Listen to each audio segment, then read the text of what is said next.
더 자세한 뉴욕 증시 마감 현황 김태수 뉴욕일보 기자와 알아보겠습니다. 기자님 안녕하세요. 네, 안녕하세요. 오늘 다우지수 S&P 500 지수 하락 전환했고 나스닥은 나홀로 상승세를 이어갔습니다. 유가도 변동성이 큰데요. 시장 어떻게 보셨습니까? 네, 시장에서는 경기 지표가 기대 이하치로 발표가 되었고, 그리고 조기 테이퍼링에 대한 우려가 시장을 좀 끌어내리는 그런 모습이었습니다. 나스닥이 장중에는 마이너스 0.75%까지 하락을 했었지만, 그래도 애플이라든가 이런 기술주들이 좀 강세를 보이면서 반등에 성공을 했고요. 다우지수 같은 경우에는 저점에서 220포인트 이상 끌어올렸음에도 불구하고, 플러스권을 회복하지 못하는 그런 모습이었습니다. ISM 비제조업 구매 관리자 지수가 예상보다 크게 하락해서 나왔습니다. 5월 달에 64였고 예상치가 63이었는데 6월 달 집계된 게 60.1로 집계됐습니다. 특히 고용지수 같은 경우에는 지난달 55.3에서 49.3으로 하락하면서 침체 영역으로 진입하는 모습을 보였고요. 그럼에도 불구하고 가격지수 같은 경우에는 지난달 80.6에서 소폭 하락한 79.5를 기록하면서 인플레이션에 대한 부담은 그대로 유지가 되는 그런 모습을 보이면서 시장을 좀 압박하는 모습이었습니다. 달러화 강세가 지금 유가에 좀 압박을 계속 가하고 있고, 그리고 국제유가 시장에서는 오펙 플러스가 합의에 이르지 못하고 아랍에미레이트가 좀 반대하는 모습이 강력하게 나타나면서 합의를 이루지 못하면서 시장에서 불안감을 좀 가중시켰습니다. 달러 같은 경우에는 달러 인덱스가 5월 말에 89달러대 중반 수준이었는데 이게 계속해서 강하게 상승을 하고 있는 그런 모습이고 전혀 지금 쉬지 않는 그런 모습입니다. 그래서 여기에 또 이제 달러 자산에 대한 매입 자체가 안전자산으로서의 이동으로 이렇게 평가가 되고 있어가지고 이 부분에 대해서 시장이 조금 더 우려하는 모습이 있었고, 그리고 국제 유가는 크루드 오일이 여전히 73불대를 유지하고 있지만은 그래도 마이너스 2% 가까이 하락하는 모습을 보였습니다. 미국이 중재에 나서고 있다고는 하는데 쉽지는 않은 모습이고요. 그러면서 달러 강세와 같이 어우러져가지고 더 빠르게 하락하는 모습이었습니다. 10년물 국채 수익률이 2월 이후에 최저치를 기록을 했습니다.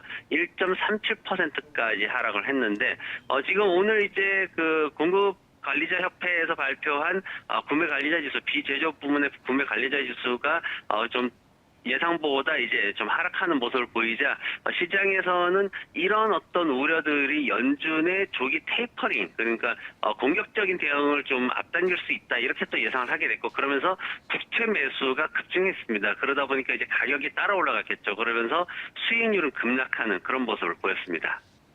네, 10년물 국채금리가 하락하면서 은행주 하락했고 항공주도 타격을 받았는데 부동산과 임의 소비재 업종은 강세를 띄었습니다. 업종별 분위기 어땠습니까? 네, 오늘 부동산과 이미 소비재 업종이 0.8% 내외의 강세를 보이는 모습이었습니다. 에너지 업종이 마이너스 3% 이상 하락하는 모습이었고, 산업별로는 인터넷 마케팅 산업이 4.4%로 크게 강세를 보이는 모습이었습니다. 기술 산업들이 전반적으로 긍정적인 모습을 보였고요.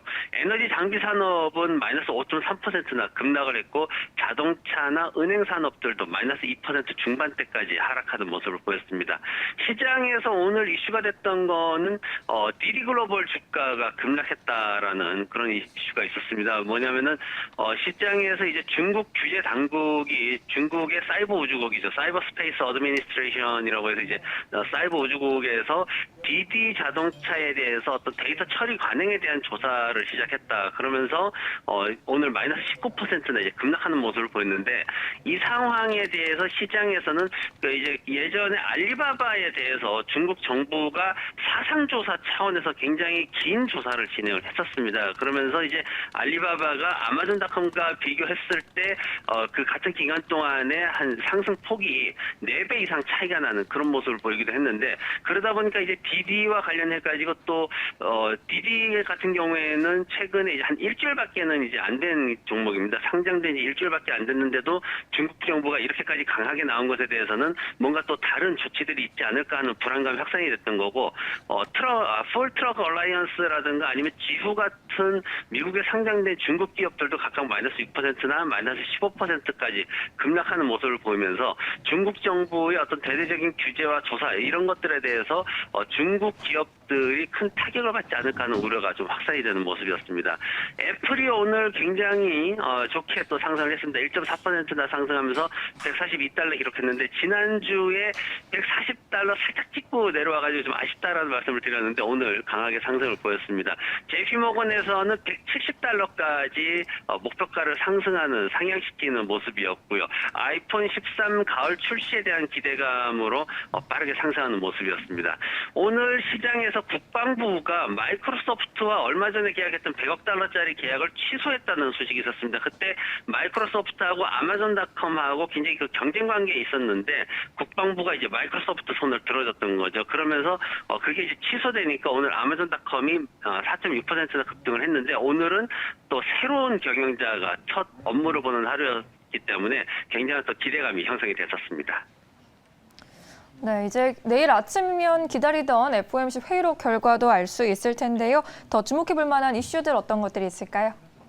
네, 시장에서는 지난 6월 회의에서 이제 연준이 2023년도까지 2회 정도의 금리 인상을 할 것이다. 이제 여기까지 이제 전망이 나왔었거든요. 그래서 이런 부분들이 있어가지고 내일 오후 2시에 이제 FOMC 회의를 발표가 되면은 과연 이 스케줄이 그대로 진행이 될지 아니면 이것보다 좀 더 빠르게 올 연말이라도 한 차례 금리 인상이 진행될지 이런 어떤 그 연준의 스케줄에 대해서 시장의 참여자들이 좀 해석을 하려는 그런 노력을 할 겁니다. 여기 해석에 따라 가지고 시장의 변동성이 좀 더 달라질 수 있는 모습이고요.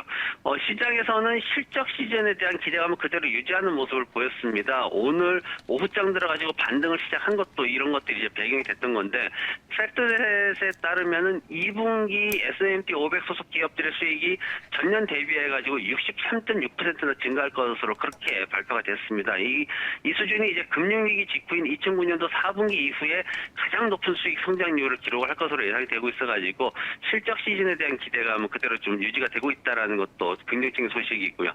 경제지표 관련해서는 부동산 시장이 좀 위축되지 않나 하는 것에 대해서 우려가 좀 더 확대될 것으로 그렇게 예상이 되고 있습니다. 왜냐하면 7월 2일 기준으로 주택담보대출이 마이너스 6.9%나 급락을 했고 그리고 모기지 금리는 3주 연속 상승세로 보였기 때문에 이 부분에 대해서 이제 내일 어떤 지표가 나올지 어떤 결과가 나올지 또 관심이 고조되고 있고 노동과 경제 상황에 대한 예측은 소폭 둔화할 것으로 전망이 되고 있습니다. 채용 공고가 4월 달에 928만 건에서 910만 건으로 하락할 것으로 예상이 되고 있고 7월 달 IBDT의 경제 낙관 지수는 6월 달 56.4에서 소폭 하락한 56 정도로 지금 예상이 되고 있어가지고 경제 전망에 대해서는 소폭 둔화되는 모습을 보일 것 같습니다. 네, 이러한 경제 지표와 함께 시장 하락 전환할 가능성도 열어놓아야 되지 않을까 싶습니다. 오늘 말씀 여기까지 들을게요. 고맙습니다.